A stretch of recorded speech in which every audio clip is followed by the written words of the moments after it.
மழைக்காலம். ஊரின் புறநகர் பகுதியில் ஒரு பழமையான வீடு கண்ணுக்கு பட்டது. அந்த வீட்டின் கதைகள் பயங்கரமான பேய்களின் கதை.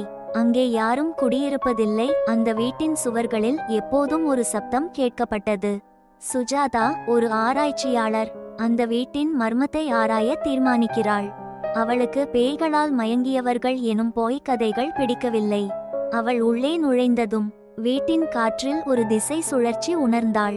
அந்த வீட்டில் பழைய புகைப்படங்கள், கண்ணாடிகள் மற்றும் ஒரு பழமையான புயல் போல் காற்று வீசியது. அவள் ஒரு அறையில் நுழைந்தபோது ஒரு பெண் உருவம் தன் கண்ணில் கொஞ்சம் துக்கம் கொண்டு அவளை நோக்கி வந்தாள். நான் உன்னை எப்போது பார்த்தேன் என்ற அந்த பெண் சுஜாதாவை ஆச்சரியத்தில் ஆழ்த்தியது. நான் இங்கே சிக்கி இருக்கிறேன், நீயே எனக்கு உதவ வேண்டும். சுஜாதா அச்சமின்றி அந்த பெண்ணிடம் கேட்டாள், நீ யாரு, என்ன நடந்தது? என் பெயர் ரேணு, இந்த வீட்டின் உரிமையாளர். நான் இங்கு ஒரு அறிக்கையால் சிக்கி இருக்கிறேன். நான் உயிரோடு இருந்தபோது எனக்கு நடந்தது என்னவென்று நீயே கண்டுபிடிக்க வேண்டும் என்றாள் ரேணு. சுஜாதா ரேணுவின் கதை கேட்டு அந்த வீட்டின் பழைய பதிவுகளை ஆராய ஆரம்பித்தாள். அவள் கண்டுபிடித்தது, ரேணு ஒரு கள்ளச் சம்பவத்தில் மரணமடைந்தாள். அந்த சம்பவம் இன்றுவரை தீர்க்கப்படாத ஒரு மர்மமாக இருந்தது.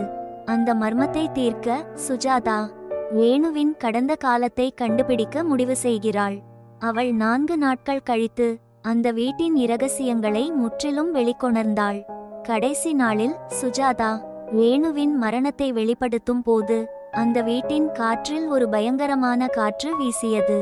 ரேணு சுஜாதாவுக்கு நன்றி கூறி அந்த வீட்டின் சுவர்களுக்குள் மறைந்து போனாள்.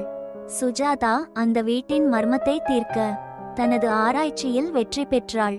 ஆனால் அந்த வீட்டின் கதை இன்னும் நிறைய உயிர்களை காத்திருக்கிறது என்பதற்கான சாட்சியமாகவே திகழ்ந்தது.